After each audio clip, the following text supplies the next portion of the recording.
খাদিজা রাদিয়াল্লাহু তাআলা আনহা ছিলেন বুদ্ধিমতী ও বিচক্ষণ মহিলা। তখনকার আরবের ধনাঢ্য এক নারী। নবীজির উত্তম চরিত্র মাধুর্য আর উন্নত বৈশিষ্ট্য দেখে তার অন্তরে নবীজির প্রতি অন্যরকম এক ভালো লাগা অনুভূত হয়। তৈরি হয় প্রগাঢ় বিশ্বাস ও পবিত্র ভালোবাসা।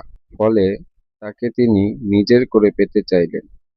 এজন্য নিজ থেকেই তিনি তার কাছে সংবাদ পাঠান যে নবীজি রাজি হলে তার সঙ্গে তিনি বিয়ে বন্ধনে আবদ্ধ হতে চান। নবীজি সাল্লাল্লাহু আলাইহি ওয়াসাল্লাম এই প্রস্তাবে সম্মত হয়ে তার সঙ্গে বিবাহ বন্ধনে আবদ্ধ হন। তখন তার বয়স ছিল 21 বছর আর খাদিজার বয়স ছিল 40 বছর। তবে অনেকের মতে খাদিজা তখন 45 বছরের পৌঢ় নারী ছিলেন।